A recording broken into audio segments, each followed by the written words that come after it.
Jadi Ilmu merah, Bib. ilmu merah, orang paling jago ya kan. Aneh ganti sekarang. Yang hebat, yang jago ayam jago.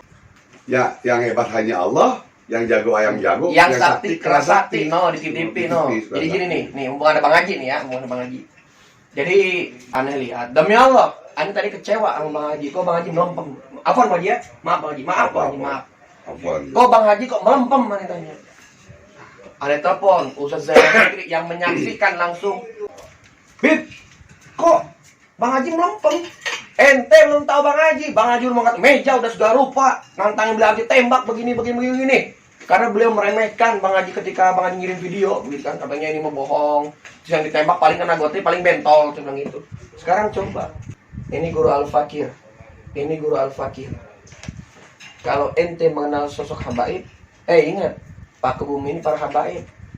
Kalau bukan para habaib, para kiai, para ustadz, para santri-santri yang soleh-soleh, jikalau engkau ya menghujat, Allah berkata kun habis ente.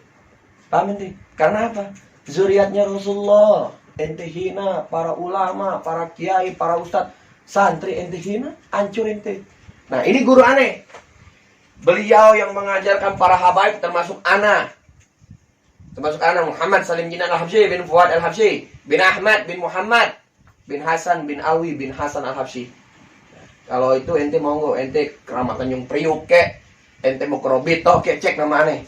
Nah, ini guru aneh nih. Ini guru aneh, beliau mengajarkan para habaib, para kiai, para ustadz, anak-anak santri, anak-anak mana. Beliau mengajarkan, beliau yang merangkul. Sekarang ente hina beliau. Ingat, kami tidak bakal diam. Termasuk anak. Berapa puluh pasukan ente? Tambahin dikit lagi. Habis ini. Ya, masuk. Berapa puluh masukan ente? Setelah kata nih, berapa puluh pasukan ente? Ente menghina guru anak, sama saja ente menghina orang tua anak. Karena guru itu bagian dari orang tua kita. Janganlah ente sombong, jangan ente takabur. Guru anak mau jabat tangan, ente jawab. Kalau kita jawab tangan berarti kita udah damai. Benar nggak Pak Haji? Benar Pak Haji? Tidak ada kata damai. Tidak ada kata damai. Kata dia. Kata beliau ya. Ini aneh Mas Tawadu nih, kata beliau nih.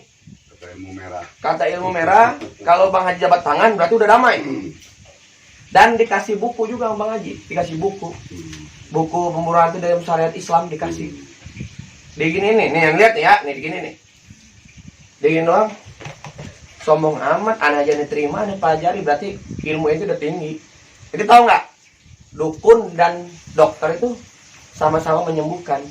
Jadi wajar jikalau orang mengasih uang atau apa itu wajar. Jadi jangan dipermasalahkan. Dan ingat, ketika ente ngomong masalah dukun, ya yang tukang cabut, tukang tipu, gunakan kata oknum. Ente jantan, ente berani, tangkap. Itu aja mungkin Bang.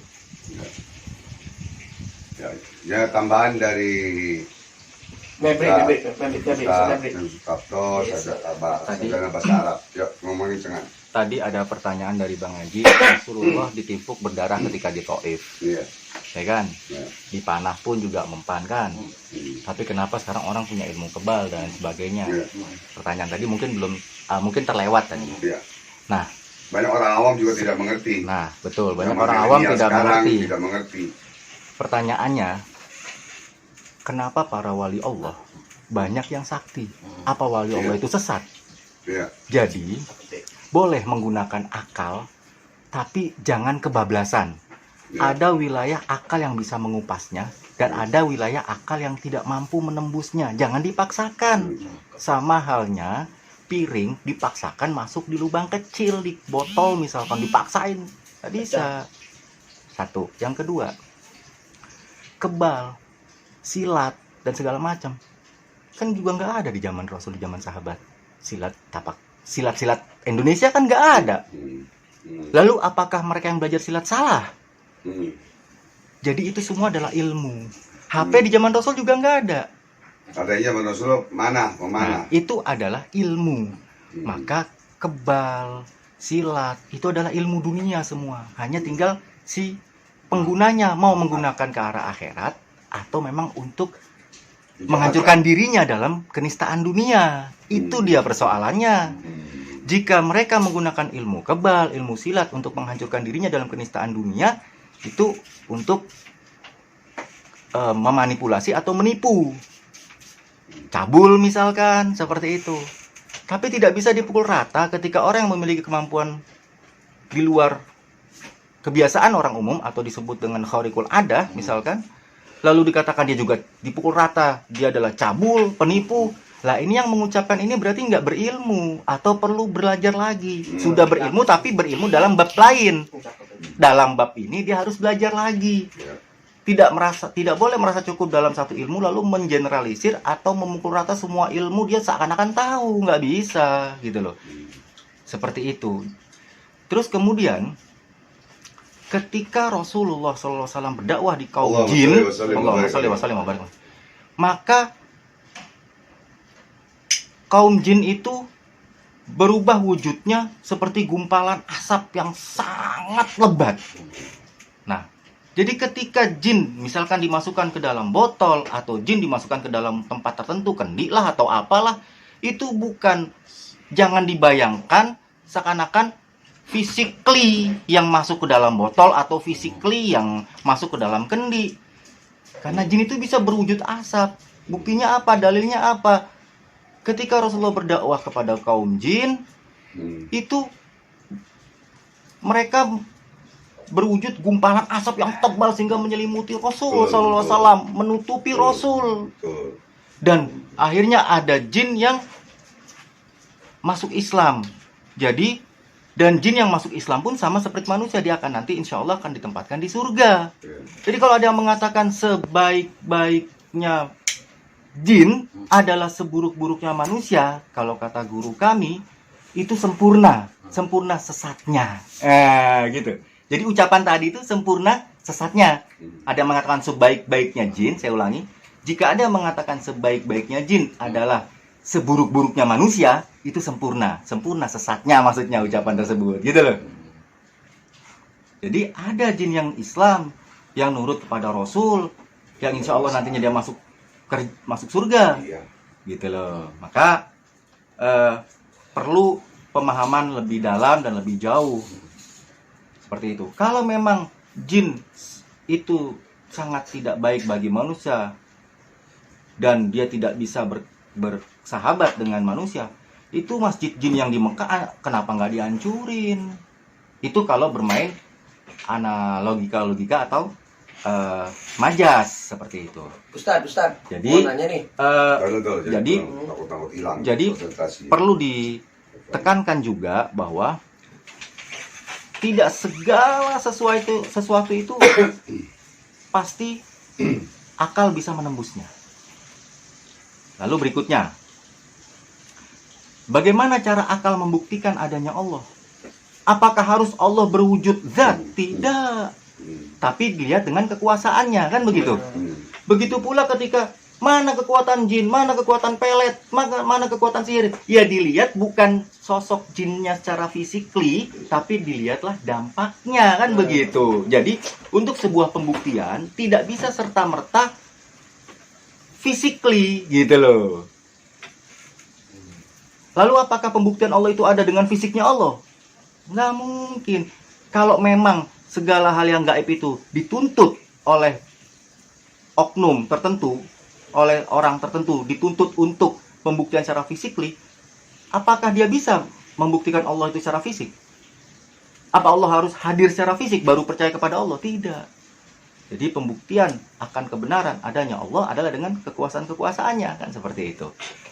Nah, begitu pula kekuatan sihir lah, kekuatan pelet, tidak serta-merta physically yang dibuktikan, tapi bisa dilihat dari wujud dampaknya, seperti itu loh. Itu termasuk kategori pembuktian juga, gitu loh. Jadiannya ya. Iya. Lalu contoh lagi kalau mau majas akal-akalan ya. Ketika seorang laki-laki berzina dengan wanita sampai hamil, lalu apakah harus dibuktikan perilaku zinahnya? Kan bisa dibuktikan dengan gen. Kan begitu. Dengan kehamilannya. Ketika tidak ada video bahwa dia sedang melakukan hubungan intim, maka dia tidak bisa dikatakan berzina. Ya enggak. Dilihat dong gennya, ini gennya siapa, kan begitu. Jadi pembuktiannya bisa dilihat dari fakta-fakta yang ada seperti itu. Begitu pula misalkan jin masuk ke kendi, jin ada di rumah. Jin yang bisa masuk ke botol ataupun jin ada yang di rumah. Rumah ini kan sama, wadah. Iya dong. Botol juga wadah. Jadi jangan dibayangkan physically jin yang begitu besar lalu dia masuk begitu. Nggak bisa. Karena jin bisa berwujud asap dan itu juga ada ilmunya. Seperti itu. Ketika seseorang tidak memiliki ilmunya, lalu dia tidak bisa serta-merta mengatakan bahwa jin tidak masuk ke botol atau tidak di dalam rumah ada jin itu bohong. Tidak. Karena bukan ilmunya yang bohong, tapi dia yang belum belajar, dia yang nggak punya ilmunya, gitu loh. Contoh, saya mengatakan tidak ada planet lain selain di bumi. Lalu saya nggak punya ilmunya, lalu saya katakan orang yang mengatakan ada planet lain itu berbohong. Tidak bisa, gitu loh.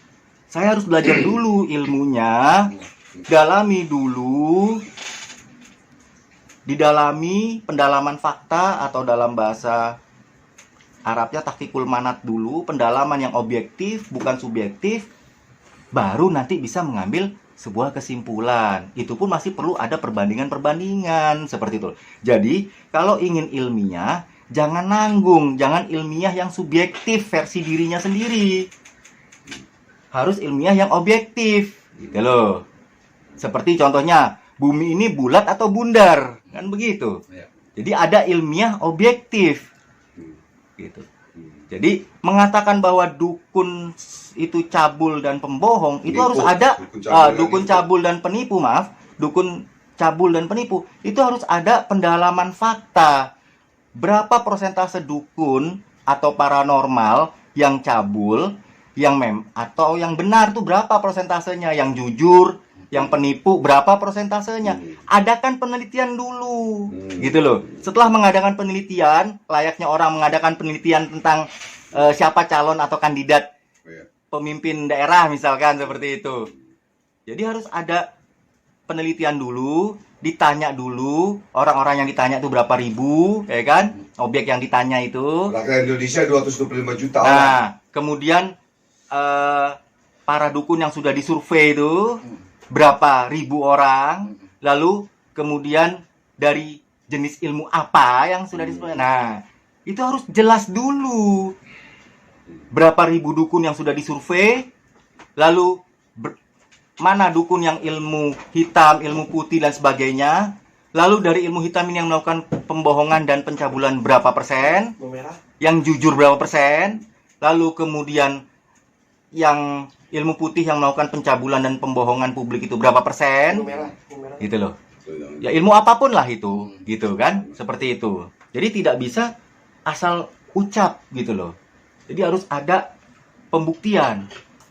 Jadi harusnya siapapun yang mengatakan bahwa dukun ini penipu dan cabul, dia harus punya database sebelum mengucapkan itu. Harus ada bukti konkret ilmiah.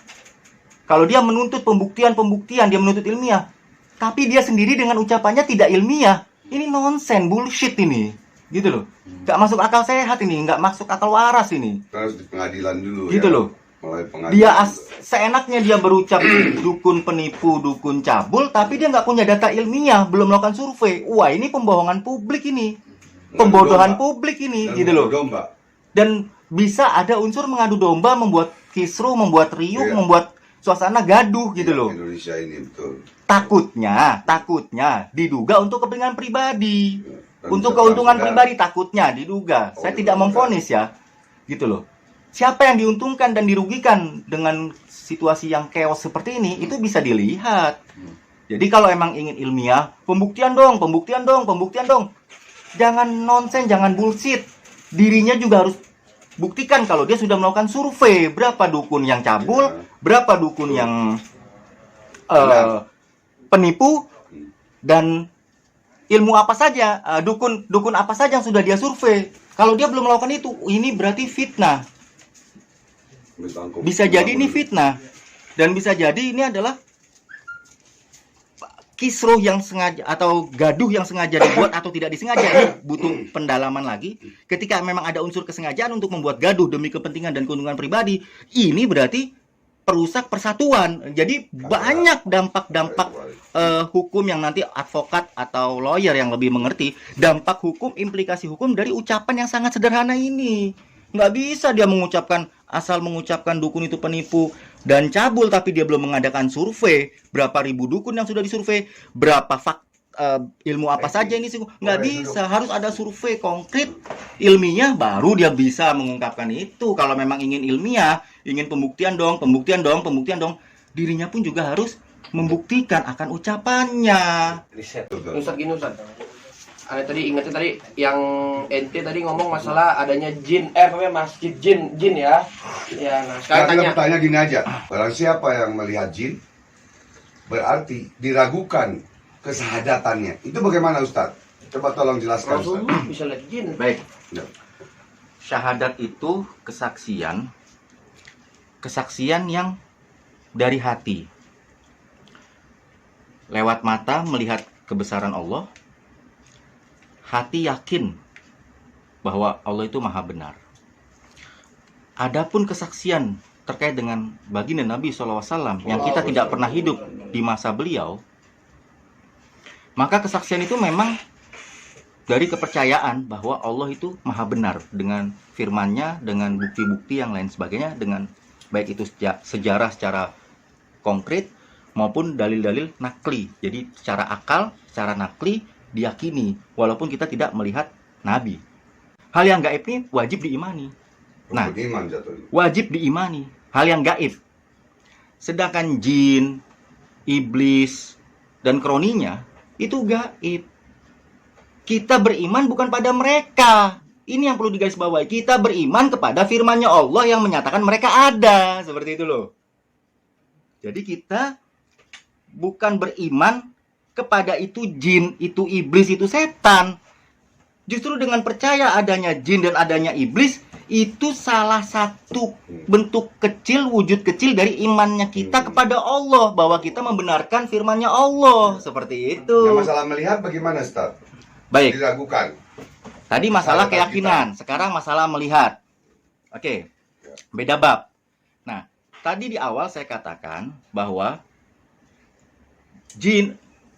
silat di zaman Rasul nggak ada, kebal di zaman Rasul nggak ada, itu semua ilmu. HP di zaman Rasul nggak ada, itu semua ilmu yang bisa dipelajari. Ketika seorang waliullah bisa melihat makhluk gaib, apakah beliau itu syahadatnya diragukan? Astagfirullah ini. Nabi Muhammad dulu. Jadi ketika seseorang belajar sesuatu yang di luar hukum alam, tapi keyakinannya tetap kepada Allah, why not? Contoh, secara hukum alam yang Allah tetapkan, tidak ada manusia yang bisa terbang, tidak ada manusia yang bisa berjalan di atas air. Kemudian manusia belajar mendalami ilmunya Allah, sehingga ada yang bisa berjalan di atas air dengan jet ski lah, dengan perahu lah, berada di atas air. Nah, kemudian dia bisa terbang dengan parasut lah, dan lain sebagainya, dengan segala fasilitas atau sarana atau perantara. Begitu pula ketika seorang bisa melihat jin dengan perantara ayat-ayat Allah, why not? Kenapa tidak? Ketika seorang bisa melihat jin, lalu akhirnya nyembah jin, itu yang salah. Merusak tauhid. Tapi ketika seorang bisa melihat jin lalu mengajak dakwah si jin untuk syahadat, itu kan yang dilakukan oleh Rasul. Berdakwah kepada jin. So, apa yang salah? Why not gitu loh? Berdakwah kepada kalangan gaib, dan ketika dia bisa melihat gaib. Nah, tidak bisa lalu digeneralisir seorang yang bisa melihat gaib semua salah. Itu kembali pada oknum. Dia bertujuan ingin melihat gaib untuk kepentingan agama, untuk kepentingan kebaikan. Nolong orang kan kebaikan. Atau untuk, maaf, angkuh-angkuhan. Angkuh-angkuhan dalam arti semua diajak berantem misalkan begitu. Ngomong lah. Ya maaf ya, semua diajak berantem, semua diajak apa? Itu kan kembali pada tujuan si oknum. Tidak bisa lalu digeneralisir orang yang bisa melihat jin semua salah seperti itu. Jadi Allah menetapkan hukum alam, Allah menetapkan hukum-hukum yang ada di alam ini dengan kuasa Allah, maka Allah juga yang bisa mencabut apa yang sudah ditetapkan. Itu dia prinsipnya. Jadi ketika Allah memberi seseorang ini bisa melihat sesuatu yang seharusnya secara hukum alam tidak bisa, yaitu haknya Allah dong. Dibuka mata hijabnya berarti. Ya, dengan bahasa-bahasa apapun lah silahkan lah ya. Tapi intinya pada prinsipnya adalah ketika Allah memberikan, Allah ya. iya dong. Ketika Allah memberikan kepada hambanya bisa melakukan sesuatu yang melanggar atau di luar ketentuan hukum alam yang sudah Allah tetapkan, itu adalah haknya Allah. Sama ketika Nabi Ibrahim tidak terbakar oleh api, itu haknya Allah. Memang itu mukjizat. Itu kan hanya beda istilah, tapi intinya semua kelebihan yang Allah berikan. Jadi sebenarnya bagi mereka yang menyalahkan ini perlu digarisbawahi juga bahwa jangan berasumsi bahwa kelebihan yang dimiliki oleh seseorang di luar wajar, kelebihan positif ya, di luar wajar atau di luar hukum alam, itu adalah pemberian si jin misalkan. Nah ini dia. Tidak semua. Jadi dia harus berpikir positif bahwa ini adalah pemberian Allah, gitu loh. Jadi tauhidnya nggak goyang. Saya takutnya, saya khawatirnya mereka yang menyalahkan orang yang bisa melihat jin itu salah, jangan-jangan itu berbalik pada mereka yang salah. Apanya yang salah? Dasar pemahaman mereka yang salah, fondasi pemahaman mereka yang salah. Seakan-akan orang yang bisa melihat jin adalah karunia dari jin, padahal itu Allah yang memberikan. Nah, pemahaman mereka yang salah itulah yang tanpa mereka sadari ataupun sadari, itu yang disyiarkan atau digembar-gemborkan seperti itu. Jadi intinya dalam melihat sesuatu fakta, gunakanlah tauhidnya, gitu loh. Ketika kita bersudut pandang dengan tauhid, siapapun yang punya kelebihan itu kita berhusnudzon Allah yang memberikan, why not gitu loh. Kenapa enggak gitu loh. Oh, tapi kan dia mencari. Yang namanya ilmu Allah itu kan luas. Ilmu Allah itu sangat luas. Terus apa salahnya ketika orang mencari? Yang salah itu ketika digunakan untuk kemaksiatan, kan begitu. Silakan tembak, ditembak beneran dan tidak tembus. Terus mau kita salahkan, loh berarti itu syirik. Kalau memang Anda bisa kebal, kenapa Anda nggak turunkan kepada pejuang saat itu? Lah, ini kan nggak bisa semuanya serta merta bim salah bim ada gadabra diberikan. Semua butuh proses. Belajar sulap ya, langsung kasih yang bisa. Gitu. Nah, jadi mengenai yang sempat menyebut ilmu merah, menyebut nama oknum tadi, kita ini kan, terutama saya ini buta tentang sulap. Saya tidak tahu sulap itu dasarnya apa, pondasinya apa, sumber ilmunya dari mana. Kalau orang yang mengatakan atau yang memfitnah dukun, dia sudah survei belum? Dukun yang dikatakan cabul dan dusta ini atau penipu ini sumber ilmunya dari mana? Ya enggak? Iya dong. Kalau dia belum survei terus bisa memfitnah, wah ini impact atau implikasi hukumnya berat ini. Nah, saya buta tentang sumber ilmu sulap dari mana. Bisa jadi dari sihir, bisa jadi dari jin, bisa jadi dari manapun, saya buta. Itu harus ada pembuktian. Jadi kalau memang si orang yang memiliki ilmu berbeda dengan dukun, dengan paranormal, dia punya ilmu, tunjukkan dong kalau ilmunya ini juga bukan dari jin, bukan dari iblis, bukan dari sihir gitu loh. Jadi ilmu sulap dan segala macamnya sumber ilmunya dari mana? Hanya mengatakan trik dan trik, itu saya rasa bahasa general, bahasa umum gitu loh, bahasa publik. Tapi yang perlu dipertanyakan sumber ilmunya dari mana gitu loh. Kalau paranormal jelas sumber ilmunya ada yang dari ayat Allah, ada yang dari hal-hal yang berbeda kan begitu. Nah, jadi sumber ilmunya nih. Nah, harusnya jangan cuman bongkar orang lain, bongkar dirinya nih, sumber ilmu gua dari ini ya gitu. Fair gitu loh. Jangan orang aja yang dibongkar segala macam, apanya yang dibongkar gitu loh. Gitu. Menurut saya itu sih sementara. Terima kasih. Mungkin Habib ada omongan lagi. Nah ini yang ditanyain para netizen ya, ditanyain para netizen. Yang ini Bang Haji, Bang Haji kan mungkin selaku senior mungkin ya, yang paling tua mungkin ya. Nah, Ya enggak juga sih, masih banyak yang lebih tua ya Bang ya. dan begini Bang Haji, Abang nggak bisa apa-apa, masih fakir, pendosa, hina, zolim di mata Allah. Gitu, kan?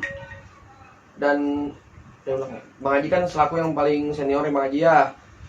Bang Haji istilah kata datang nih ke rumah yang lebih muda dan mungkin beliau Bang Haji anggap mungkin beliau sebagai anak mungkin Iya. aja. Anak. Bang Haji mungkin silaturahmi mungkin begitu Betul. kan. Nah, Betul. itu ketika beliau Bang Haji, Hmm. Bang Haji ajak salam tangan, beliau mengatakan kalau kita salam tangan berarti kita udah damai dong. Dan Bang Haji, ketika Bang Haji ngasih buku, itu ibarat kata tanda kurung ilmu lah Bang Haji ya. Iya. Buku ini. Ilmu, lalu beliau istilah kata menggeletakkan begitu saja Bang Haji. Gimana tanggapan Bang Haji? Apakah beliau sombong atau gimana Bang Haji? Atau dalil adab? Ya. Bagi abang dan bagi yang lain-lainnya, Ustadz dan lainnya tidak ada akhlak, tidak ada sopan santun pada abang. Itu aja. Abang lebih tua yang mendatangi anaknya. Itu saja ya. Kurang lebihnya mohon maaf lahir dan batin. Ya. Assalamualaikum warahmatullahi wabarakatuh.